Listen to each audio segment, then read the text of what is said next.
Mondays. We apologize. We are a little bit late, but for those of you that are fans of the show, you know we do this every Monday, 3:30 Central. 3:30-ish. Not 3:38 Central. Basically, we talk about, we spend 15, 20 minutes talking about different topics, and then we'll do 10 minutes Q&A.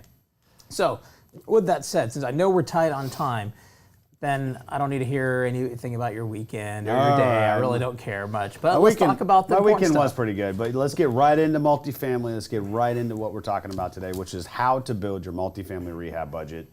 I think it's an important thing. I've talked about it quite a few times. We've been in the trenches from actually running crews to doing draws to, managing the money on the whole thing. So and occasionally we make Ben go out there with a hammer and a paintbrush and kind of get it done. Right? I don't do a very good job, but I am available if anybody needs me. Ben's a very honest guy as well. Yes, So, all right. Let's start off with, you always have to do your due diligence, right? So this starts from when you go and look at the property on the property tour, right? You are at that point developing not only your business plan, but your rehab plan. So you need to say, are those roofs good? Or am I gonna have to replace them? Do I see foundation issues? Does the exterior need a new paint job? Do you need a new fence? Which everybody knows that one of my pet peeves is a new fence. Absolutely. Does it need new signage? At that point, you should be developing at least on a high level what your rehab plan and budget should be, right? And then you need to bake that into your analysis. And I like to tell people, right, you don't know the answers until you really dig in, right? So initially you need to get some comfort with this, right? Yeah. Start talking to friends that have done it. Start trying to get a feel for how much it might cost to replace a roof or restripe a parking lot, right? Yep. You need to be close enough with a budget before you get under contract, right? And then once you're kind of getting under contract, you're doing the deed, then that's whenever you start to dot the I's, cross the T's, right? Yeah. And so, you really want to be plus or minus 15%, right? Barring any surprises. And so, you're not going to know it up front. Don't waste your time getting a detailed budget before you get under contract, because you're going to waste a lot of people's time. Well, yeah, right? nobody's going to give it to you anyway. Yeah. You're either going to pay for that, right? Which is going to start adding up if you're looking at multiple deals a month. Or you're just going to have to eyeball it a little bit. And that's where Ferris kind of brings up a good point, which is, get a general contractor that you like, know, and trust, develop that relationship and say, and then you can start kind of picking their brain a little bit and you start getting an idea of how much this stuff's going to cost, right? As long as you put a contingency in there, right, which is usually 5, 10, 15%, you're usually going to come in under that, right? Yep. So also talk to the broker and find out exactly what the previous owner has done too, right? How much money have they spent? What did they do, right? And they might say, oh, they replaced the roofs, 3 years ago. And you look at it and you're like, man, they must not have replaced every single one of them, which is what we've seen, right? And sometimes what the broker is telling you is not actually true either. And that's why the best way to estimate some of this stuff is just to get on site, because you'll get a good feel of, what are those just photoshopped photos, or is this legit, and does the work look good, right? So you need to examine what the previous owner's done too, right? And were they getting a good return on their investment? And that only means not only the exterior stuff, but on the interior upgrades too, right? Yeah. So understand the property demographics. I think that the one thing, I always bring up this example, right? People always knee-jerk to putting a playground on site, right? And we're big proponents of building a community too. But if you don't have any kids on site, then why are you going to put a playground on there? That $25,000 that you're going to spend on that commercial grade, playground is probably better spent, I don't know, maybe improving the pool, because you have a bunch of single folks. So that's something to think about. What is the demographics? What is the tenants? What's what are they made up of, right? Is it families versus single people, right? And also analyze the submarket. What are people in that submarket looking for in terms of upgrades? Not only interior upgrades, but amenities, right? You might find out that you're competing against a bunch of properties that have, package delivery, or, a bark park, or they might have this or that amenity, and you need to maybe really think, twice about maybe adding that into your rehab plan, which, you might not know that until you start studying the submarket, right? Because, if you just go out there and you're saying, all I'm going to do is cure deferred maintenance, well, that might not be driving the most value too. So it's a give and take between doing the things that you have to do, which is deferred maintenance, versus the things that you want to do that's going to drive value, right? And you're never going to be able to do all of them. I'd say every single one of our deals, we probably could have put an extra, $1 million, $2 million into every single one of them. There's infinite, these deals suck money. They eat money. And a lot of times you're taking it over from, a seller, at least in, when we started off, from a seller that was not taking care of the property. and you have to put a lot of money into them. So, you need to understand that too, right? But ultimately, I'd say look for your low-hanging fruit, right? Some stuff that we love to do that is just immediate pops, right, is curb appeal on the landscaping, right? Getting a new sign in there, or just getting better lighting or better positioning of the current signage. We didn't spend a whole lot of money on one of our San Antonio property signage, but we just moved it up, got a better color, and then put light on it. And now going down the highway, you can see this thing. It's like a bright red shining object on the side of the highway, and I love it. And we didn't really spend that much money on that, right? But that's some stuff. And then, kind of more expensive stuff would be a new paint job or a new restripe and reseal on the parking lot. Yeah, so maybe let's back up a little bit, right? Since, let's say I'm a newer investor, I'm looking at 70s deals. Yep. What are the biggest capital items that are not obvious, right? And what I mean by not obvious, like, okay, siding is trash, patios are trashed, I know those. Maybe not obvious, not necessarily just physically, but cost-wise, right? So actually a good example is patios. Patios, you look at them, you can get a sense of sometimes they need some work or not. Yeah. But there's actually a lot of times there's hidden costs there that you don't really realize until you get someone in there, right? Doing the face of a patio is really cheap, but if you actually need to do the beams and redo the whole thing, there's actually a lot of costs. It can start adding up. So maybe let's just talk through a few of those key things, right? I think boilers is an obvious one. I knew you were going to talk about that one. We had one go chillers, out. Or chillers. We had one go out today of a boiler. Thankfully, no chillers in our properties. But no, I mean we've had properties that have had chillers. And so you need to realize that those things go out, and they always go out at the worst possible time. So if you have a chiller or you have boilers, you need to bake that in not only your operating budget and maintaining those, but you might have to get them inspected ahead of time and see if any of them are on the last leg. And if they are, get that into your rehab plan. Yeah, during due diligence, definitely get a plumber out there and take a look at your boilers, right? Get a sense of it and kind of what's going on there. So boilers, we talked about balconies, that's a big one, right? I would just say plumbing in general, right? Scope some plumbing lines or get somebody that's going to go out there and test if there's any lines that are broken. But speaking from experience, I will tell people, right, our experience has been that you can scope it and it'll still go bad the next day. No, but I was talking about the other. So there's a new test that we found out, from our San Antonio, pressure test and also a smoke test too, right? Where they can now determine that's actually cheaper than scoping a lot of the lines too. If there's breaks in the line, how bad are the breaks, where are the breaks at, and then you're not going to necessarily get 100% sense of how much that's going to cost you, but you can at least figure out how bad the property is in terms of plumbing breaks, right? Typically, you're going to do that on 60s, 70s assets, right? Because the stuff's just going to be coming up on its useful life. And I'd say parking lots, right? Let's give people some numbers, right? Replacing the roof on a building, depending on the size of the building, 15, 20 grand, right? Per building. Per building. No, per building, right? Yeah, all right. Then, going from there, right, parking lots, you can spend anywhere from 20 to 100,000, right? If you're having a repave. Yeah, that's what I was going to say. So there's a difference that's between really expensive. There's a difference between reseal and restripe. We do recommend repaving. reselling and striping. It's really not that expensive. It gives it that new color, right, that it's missing. But that said, if a parking lot is still trashed, it's not a really good idea. But really, it's 15, 20 grand resale. I mean, again, it depends on the size of the parking lot. I would say, yeah, you could in that 10 to push 30 that range, right? Probably at various sizes in terms of how much it costs to resell, restripe, right? Just depends on the side of the property. Yeah, but now if you're having to, do patch repairs or repave, it gets expensive pretty quickly. So definitely something to kind of be aware of. And painting, I mean, we've seen it, on 150 to 250 units, right? It'll probably cost you 150, 200 grand. Now that is to power wash, do some woodwork, and probably do at least 3 different types of paint, right? You're going to have your black on your handrails, right? You're going to maybe have a paint, a certain paint on your doors, right, to have a little bit of pop, and then you're going to have your exterior. What does that look like? So there's your 3 colors, right? So typically that's going to be for the whole entire property. Those are going to be some big things, right? But yeah, your signage. Going to be anywhere from, I'd say, good monument type signage, anywhere from 10 to 30 grand. Commercial grade, playgrounds like we talked about earlier, going to cost you minimum 20. You might be able to find them cheaper somewhere, right? But then you got to get somebody to put them together. Yeah. So, if you're going to go through your general contractor, you're going to be minimum 20 and upwards. We've seen them really expensive. And I just thought of a good one, subfloors. If you're walking into touring a property and the floor is kind of that could get really expensive really fast. Be aware of that, right? You can see that on the tour. Dig in from there, right? I mean, that one is one that is kind of a hidden cost.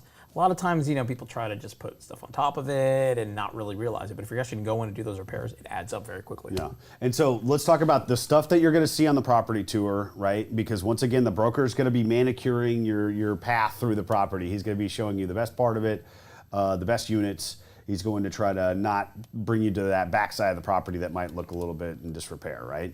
So take that with a grain of salt. But when you're dialing in those numbers is when you're doing your on-site due diligence after you've gotten under contract, right? Because that property tour is going to maybe be 30 to 45 minutes long. And sometimes you can have a general contractor with you if they're available. But I mean, how many times are you going on property tours and is your general contractor always going to want to be in tow with you? Probably not. So you got to take that into consideration. Now, once again, so the real digging in is after you get it under contract, and that's when you need to have plumbers out there. You need to have the general contractor. You need to have a roofer. You need to have all these trades that you feel might be needed. You need to get some real world numbers, and anything that's going to blow up your budget, right? That you weren't aware of, like say there's $200,000 worth of plumbing problems that you couldn't have seen during a property tour. May or may not be justification for a retrade, right? And a retrade, for people that don't know, is a renegotiation of the contract and the purchase price, right? And we're not advocating that. We try not to do that as much as we can. But sometimes if there's a legit reason, and that would be a legit reason, then maybe you need to go back to the seller and see if you can get some money off, right? Just to pay for those repairs. So kind of moving along, right? So we're talking about interior units and upgrades, right? Because we've been talking about a lot of the exterior stuff and the mechanical systems. What's your upgrade plan going to be on your interiors? You need to get with your property management company, right? What are they usually upgrading units for? What is their cost? Because most of the time they're going to be able to give you what's an appliance package going to cost. How much is a backsplash going to cost? What's your flooring cost going to be, right? So they can help you dial that in. And based on what you know of the submarket, right, and what the other competition is doing in their interior upgrades, you can kind of dial in what is your interior upgrade plan going to be, right? And how much is that going to cost? Typically, depending on how rough the tenants are going to be on the property, if you're going to upgrade it, it's probably anywhere from $3,000 to $7,000. So just take that into consideration. So, and we don't typically come in and say, oh, I'm going to earmark $7,000 for 100% of the units, right? It's usually going to be 6 to 7 for 50% of the units. Leave a little meat on the bone for the next person that's buying the property. Right, and you're also just going to need to spread the love of your rehab budget over other things too. You're not going to just do interior upgrades, right? Your property management company can also give you a time frame of, based on what they think the turnover is going to be and what they know of the submarket. How quickly can you pull this off? A lot of people underwrite these deals like they're going to 100% get the rehab plan done in 12 months. I'm going to tell you, in reality, it's not that quick. Right? Because maybe your turnover is less than you thought it was going to be. We have one property in Atlanta, property that we love. We can't get anybody to move out. So almost going on 3 years, we still have money in our upgrade plan. The lender's getting mad at us saying, hey, we got to spend the money. I'm like, what do you want me to do? I can't kick people out just to upgrade their unit, right? But that's because they love the property. They've been there for a while and they're not moving out, right? So just take that into consideration when you're running your numbers, is that even if you're going to do that 100 units, it ain't going to get done in 12 months, right? I would say minimum it's 12 to 18, probably even closer to 18 to 24, right? So take that into consideration, right? And I always say, always leave a little bit of wiggle room on your rehab. Have a contingency like we talked about earlier, 5, 10, 15%. And I would say that wiggle room really, it grows exponentially. Meaning if I'm doing $1 million rehab, maybe I put 10% like you're saying, right? Yep. I'm doing $10 million of rehab, maybe I put 20%, right? Possibly. There's just at the dollars, there's so much more that can go wrong. And so really, we've learned, right, have more cash than you need. It's trivial to raise a couple $100,000 more from your investors. It really impacts returns, minimally, but it gives you a lot more safety net for you and your investors. And so one thing before we go to Q&A, right, I wanted to kind of give a little bit of tips on this, right? Be not vague, but just be general when you give your rehab plan and budget to your lender, because they will hold you to that, right? If you say, I'm going to do 63 units and each of those 63 units is going to have these 5 things in it, guess what? They're going to expect you to do 63 units, and they're going to expect each one of those 63 units to have those things in there, right? Whereas instead, how I position it is interior upgrades. What does that mean? I don't know. How many units are we going to interior upgrade? Who knows, right? As long as I'm drawing for that from our lender, and it's a legit interior upgrade, they're going to go for it, right? So it keeps your budget a little bit more flexible. The other thing that I'm going to point out too is, reallocation of your rehab budget. It's not a straightforward thing. So say you came in under budget, say you had $200,000 in roofs and you were able to get it done for 100. You think, wow, great, maybe I could use that 100 grand on something else. Well, it's not that easy, right? Most of the time the lender may let you reallocate, but they're going to want you to do everything else first. Then they're going to look at it. Then they're going to want to get approvals. And so that 100 grand is going to be caught up in that escrow for months. And then maybe you can move it to, say, interior upgrades because you want to do a few more units, right? So take that into consideration. The other thing is, too, have cash on hand. Cash is king in these deals. The draws are there. That's your money. But guess what? The lender does not make it easy to draw for that money.